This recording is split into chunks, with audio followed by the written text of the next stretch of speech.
Inflation has moderated since the middle of last year, and readings over the summer were quite favorable. But a few months of good data are only the beginning of what it will take to build confidence that inflation is moving down sustainably toward our goal. The process of getting inflation sustainably down to 2% has a long way to go. And there you have it. That is the Federal Reserve Chairman who said this inflation is going to be sticking around a lot longer than we all thought. So what are the next few months going to look like? I'm going to share with you what the Federal Reserve Chairman said today in just a second. But first, in case you missed my video earlier this morning, today the Federal Reserve decided to pause interest rates for the second time in a row. Those rates are currently sitting at the highest levels we've seen in 22 years. A pause means the Fed did not raise interest rates, but they also did not cut interest rates. A pause is meant to give the Fed some time to wait and see how what they've already done with interest rates is impacting the economy. The Fed chairman says the goal has been, at least recently, to make its policy and interest rates what they call sufficiently restrictive until inflation can return to the Fed's goal of 2%.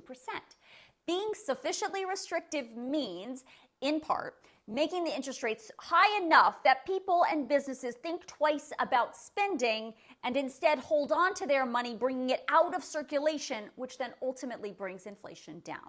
Inflation is currently sitting at 3.7%, which is obviously nowhere near 2%.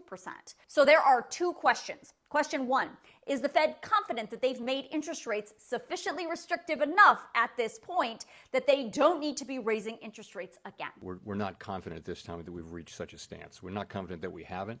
We're not confident that we have. Okay, that's non-committal.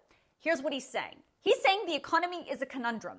Usually, when interest rates are this high, people just stop spending and the job market slows down and then inflation comes down. But that's not what we've been seeing. According to the reports, which I've been covering extensively on this channel, the consumer spending is outpacing inflation. The jobs market is super strong and inflation is remaining stubbornly high. Because of all of that, the normal playbook of how to deal with inflation isn't working the way it normally does. And the Fed chairman has said they have not ruled out another interest rate hike this year or early next year. He said basically every meeting is going to be a live meeting where the decision could go either way.